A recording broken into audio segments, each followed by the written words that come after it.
मैं उनके लिए ये कहना चाहूँगा, बल्कि दावत देना चाहूँगा कि उनकी ये ख्वाहिश थी कि मैं अपने वार्ड को बहुत खूबसूरती से चला पाऊँगा, कासिम भाई से भी अच्छा। यही तो वजह हुई, क्योंकि लोगों ने मुझे सराहा, सबसे अच्छा मैंने काम किया, पूरे शहर में नाम कमाया, नंबर 1 वार्ड की पोजीशन आई, उसके बावजूद भी मेरे अगेंस्ट खड़े हैं। तो मैं फर्दन-फर्दन, एक-एक करके 6-6 महीने के लिए उनसे कहूँगा कि मेरे साथ मिल कर के काम करें। अगर आपको कितना शौक है काम कराने का, तो मैं उनको प्रतिनिधि बना दूँगा। वो चाहेंगे कैसे भी लेटर हेड पर उनको लिख करके दे दूंगा कि आप काम करा करके दें। तो मैं देखूंगा कितनी कैपेबिलिटी है, उनके काम करने के तरीके क्या हैं, क्या चाहते हैं, वो क्या सोच रखते हैं। अल्लाह का एहसान है, मैं अपना स्कूल भी चलाता हूँ, वो भी साथ में चलाऊंगा। और आपकी अपनी ताकत कि अगर वाकई निस्वार्थ आप लड़े हैं और खिदमत करना चाहते हैं, तो एक एक फर्द को मैं 6-6 महीने का मौका दूंगा कि करिए, मुझसे अच्छा करके दिखाइए। विकास तो मेरे वार्ड का ही होना है, तब देखूंगा मैं आपकी नेतागिरी कितनी खास है। ये थोड़ी है कि आपने जब 5 साल हुए नया पोस्टर बनाया, हमें वोट दो। तो मैं बार बार उन तमाम लोगों से, तमाम नेताओं से ये कहना चाहता हूं, 5 साल बाद आप आते हैं, पोस्टर लगाते हैं, हमें वोट दो, ये तो कोई बात नहीं हुई। अगर वाकई आप नेता हैं, तो अगर आज मैं पार्षद हूं, कई कमियां छोड़ रहा हूं, तो आपको ऐसी पॉजिटिव राजनीति करना चाहिए, मेरे अगेंस्ट में खड़े होकर के वो काम कराना चाहिए जो मैं छोड़ता चल रहा हूं। ऐसे तो कोई भी नहीं आता है। लेकिन मैं आज उनको दावत देता हूं इस बात की कि 6 महीने पहले किसी शख्स को, फिर 6 महीने पहले दूसरे किसी शख्स को मैं दावत दूंगा कि अपने वार्ड में जो कमियां हैं कराइए आप। इसे हम चैलेंज माने सिद्दीकी साहब, या फिर ये माने एक अच्छी पहल है कि लोगों को अवसर दे रहे देखिए, हैं आप आगे मैं बढ़ने का? पहल के साथ साथ चैलेंज भी कर रहा हूं, क्योंकि उन्होंने ये चैलेंज किया है मुझे। अच्छा वार्ड होने के साथ साथ, आदर्श वार्ड होने के साथ साथ, उन्होंने तो मुझे चैलेंज किया कि कासिम साहब मैं आपसे भी अच्छा काम कराऊंगा। तो मैं उनको चैलेंजिंग रूप में तो ये बात कह रहा हूं कि आइए, मेरे साथ आइए और करके दिखाइए, बहुत खुशी होगी मुझे, क्योंकि वार्ड तो मेरा सुधरेगा। ये तो खुशी होगी, मेरे वार्ड को उसका एडवांटेज मिलेगा।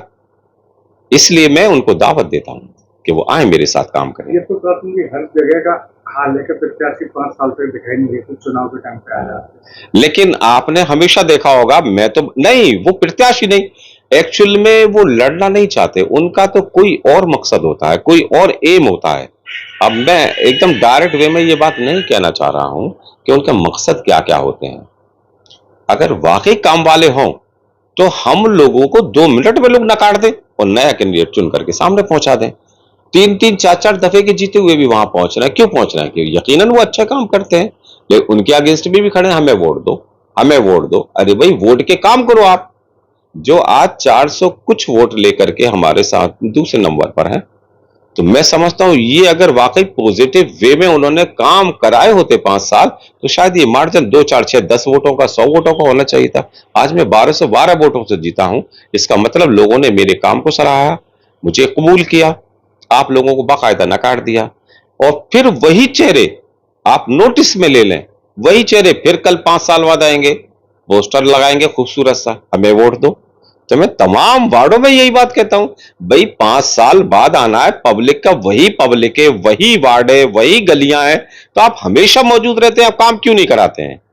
भाई मुझसे बेहतर कराइए, लोग मुझे नकार देंगे, आपको कबूल कर लेंगे। क्या कर भाई आप मानते हैं कि आपके बाद में लोगों ने समाज से हटकर विकास को वोट दिया? यकीनन, ये तो मैं कहता हूं, मेरे वार्ड में खास बात हुई है।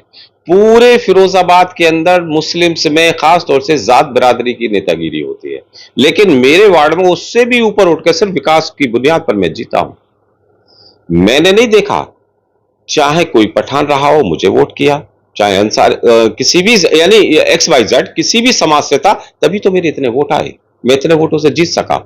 मैं तमाम गलियों को, उन सबको पहचानता हूं, कहां कहां से वोट मिला, तो मुझे सारी बिरादर ने वोट दिया। मैं उस सबका सबका बेइंतहा शुक्रगुजार हूं। क्या कहना चाहेंगे शहरवासियों को? शहरवासियों को भी मुबारकबाद दूंगा कि एक नई मेयर आई है, उनसे काम लिए जाए। जो आपके अगर बाय द वे पार्षद बहुत अच्छे हैं, तो उनका सहारा लिया जाए, वरना उससे ऊपर उठ करके आपको डायरेक्ट नगर निगम सबके लिए खुला हुआ है। मैं उन नगर वासियों से भी एक बात कहूंगा, अगर मैं किसी को भी, नेताओं को किसी बात पे कमेंट्स कर रहा हूं, तो नगर वासियों को भी कमेंट्स करता हूं कि हम 5 साल तक ये इंतजार क्यों करते हैं यार, ये तो बड़ा बुरा नेता फंस गया, अब 5 साल बाद देखेंगे। तो मैं उनके लिए जब वो कह रहा हूं, मकूला है उनका, क्या नाम है, हमारे जो नेता रहे हैं, जहन में नहीं आ रहा फिलहाल जल्दी में, कि जिंदा कौमें 5 साल तक इंतजार नहीं करती। इसका मतलब हम क्यों इंतजार करते हैं, हम क्यों मुर्दारों वाली जिंदगी जीते हैं।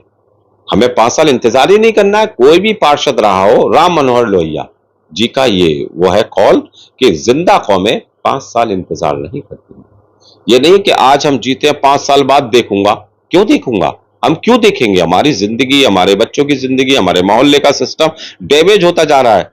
वो 5 साल बाद वो वोट लिए बैठा तब हम करेंगे, और फिर भी उसके बाद में वही शख्स आ जाता है। तो आपको तो अपने जिंदा होने का सबूत पेश करना चाहिए। नगर निगम के दरवाजे सबके लिए खुले हैं, सबको जाना चाहिए। अपने मोहल्ले की कोई परेशानी है और वहां जाएं और सब अपने अधिकारियों से काम लें। इंशाअल्लाह ताला आपके वार्ड भी चमकते रहेंगे। ये मेरा शहरवासियों के लिए पैगाम है। शहर फिरोजाबाद में शिक्षा के नए आयाम खोल रहा सर्वलाल सीनियर सेकेंडरी स्कूल। बच्चों में उच्च गुणवत्ता की शिक्षा के साथ संस्कारों का सरोकार देश प्रेम की भावना को कर रहा जागृत। बच्चों के शारीरिक, मानसिक एवं सामाजिक ज्ञान के साथ कला, डिजाइन, स्मार्ट कंप्यूटर शिक्षा का एकमात्र संस्थान सीबीएसई बोर्ड नई दिल्ली से मान्यता प्राप्त।